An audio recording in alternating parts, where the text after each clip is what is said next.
মামু I love you. আরে বাবা তুই কি নিয়ে আইছিস আমার জন্য? আরে ভালোবাসা ভালোবাসা আরে ভালোবাসা মামা। বিষয় আপনারা তো কোনোদিন কিছু খাওয়াতে পারেনি। তুই খাইছিস আমার কাছ থেকে? আপনার সাথে কোনো কথাই বলবো না। আপনার জন্য একটা সুন্দর করে দর্শক এই যে কেলেমন উপহার হিসেবে মামুর জন্য নিয়ে আসি। আর আসার পরে কথাটা করছে কি এই নিয়ে সন্তুষ্ট থাকেন না আমি তা করছি নেই। তা কি করছেন? বলতেছি যে আমি তো আগে খাওয়াইছেন ওটা মামুকে খাওয়াতে ও আচ্ছা আচ্ছা ঠিক আছে ঠিক আছে।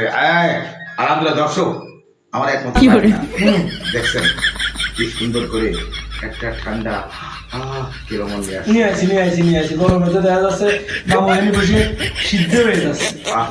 ভাবলাম যে যাই একটু ঠান্ডা নিয়ে। দর্শক খাইতে জানো সবার ঘরে ঘরে 10টা 15টা 20টা জন। কেন আগের দিন করেন যে বলে বিষ খাওয়াই মেরে ফেলানো উচিত না আসলে তো ক্ষতি হয়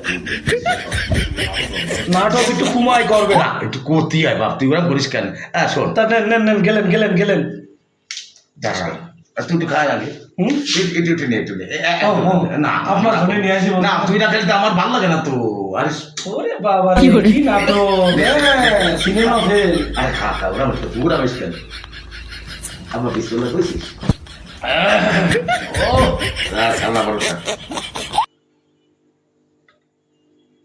করলা একটু গায়ে দিলি কেন? না কই মামা এক মিনিট কি কই মারলাম কাশ মনে এক মিনিট ঠিক আছে